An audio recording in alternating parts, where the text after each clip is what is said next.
ఓం నమ శివాయ, శ్రీమాత్రే నమ. మిత్రులకి, శ్రేయోభిలాషులకి, అలాగే నన్ను ఇంతగా ఆదరిస్తున్న యూట్యూబ్ ప్రేక్షకులందరికీ కూడా పేరు పేరు ధన్యవాదాలు.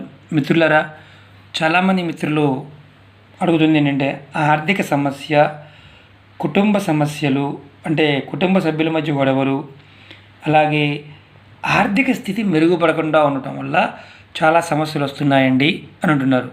మిత్రులారా, జాతకరీత్యా కొన్ని లోపాల వల్ల కూడా ఇలాంటి సంఘటనలు జరుగుతూ ఉంటాయి. కానీ త్వరగా ఫలితం రావడానికి ఖర్చు లేకుండా మనం చేసుకోగలిగే ఉపాయం ఏది ఉందని మిత్రులు అడిగారు. ఈ రోజున ఒక చిన్న ఉపాయాన్ని మనం తెలుసుకుందాం. మిత్రులారా, ఈ వీడియో మీకు నచ్చినట్లయితే కనుక నా ఛానల్ని సబ్స్క్రైబ్ చేసుకోండి, అలాగే గంట సింబల్ని యాక్టివేట్ చేసుకోండి. నచ్చితే మీకు 10 మంది మిత్రులకు షేర్ చేయండి. ఇంకొకటి ఏంటంటే, చాలామంది మిత్రులు రిపీటెడ్గా క్వశ్చన్స్ అడుగుతున్నారు. ఆ వీడియోస్ చాలా చేయడం జరిగింది. మిత్రులారా, మీరు అంతకుముందు ఛానల్ సబ్స్క్రైబ్ చేసుకుంటే, ఒకవేళ గంట సింబల్ని యాక్టివేట్ చేసుకోకపోతే గంట సింబల్ని యాక్టివేట్ చేసుకోండి.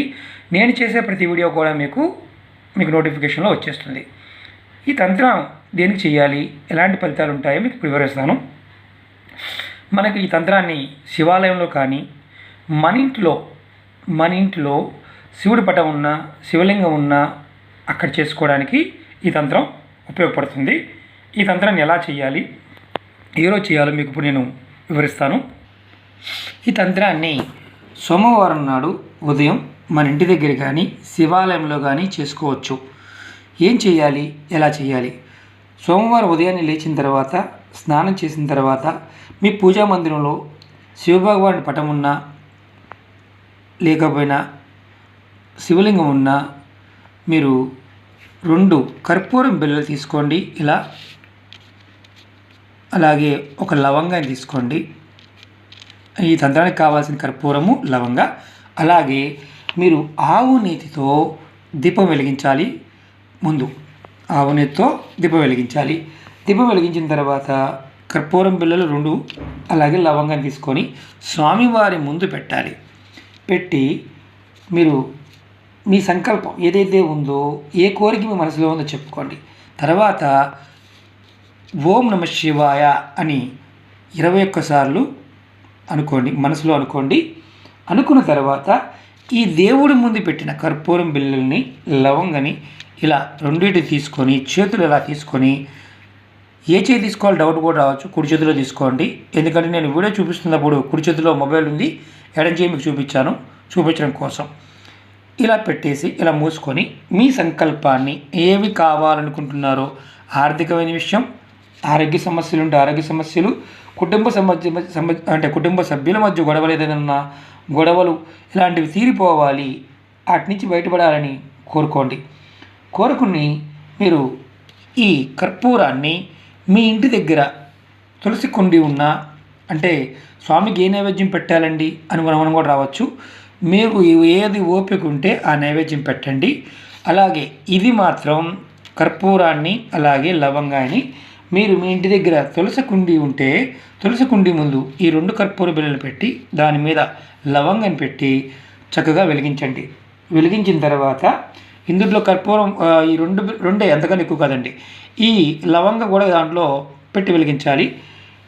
వెలిగిస్తున్నప్పుడు ఖచ్చితంగా మీరు నమస్కారం చేసుకొని ఏమనాలంటే, స్వామి, నాకు ఏదైతే సమస్య ఉందో ఆ సమస్య తీరిపోవడానికి నేను ఈ ప్రయత్నం చేస్తున్నాను అని ఖచ్చితంగా చెప్పండి.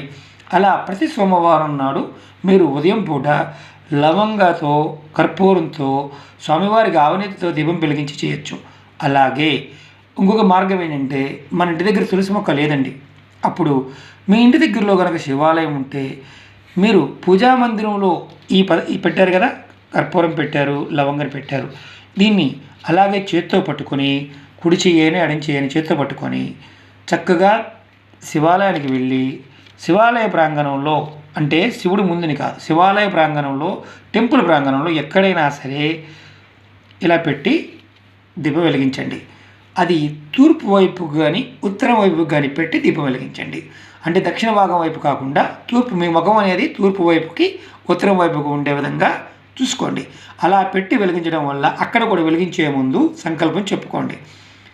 ఇదే తంత్రం అంటే డైరెక్ట్గా శివాలయంలో శివుడి ముందు పెట్టి కూడా తీసుకొని వచ్చి వెలిగించవచ్చు.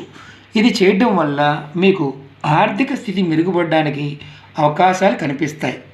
అలాగే ఆరోగ్య సమస్యలు ఏదైతే ఉన్నాయో వాటి నుంచి బయటపడడానికి అవకాశం ఉంటుంది. అలాగే కుటుంబ సభ్యుల మధ్య ప్రతిదానికి గొడవలు అవుతూ ఉంటాయి కదా, అలాంటి గొడవలు తగ్గడానికి అవకాశం ఉంటుంది. ఈ తంత్రాన్ని ప్రతి సోమవారం చేయొచ్చు. అలాగే కొంతమంది మిత్రులు అడగచ్చు, నెలసరి ఉన్నవారి పరిస్థితి ఏంటండి, వారు ఇంట్లో ఉన్నప్పుడు మనం చేయొచ్చా అని. వారు నెలసరి ఉన్నప్పుడు ఈ తంత్రాన్ని చేయమాకండి. వారికి ఆ టైం అయిపోయిన తర్వాత సోమవారం నాడు ఉదయం పూట ఈ తంత్రాన్ని చేయాలి. వీలైన వారు ఇంటి దగ్గర చేయండి. తులసి మొక్క ఉన్నవారు ఇంటి దగ్గర చేసుకోండి. తులసి మొక్క లేని వారు శివాలయంలో చేసుకోండి.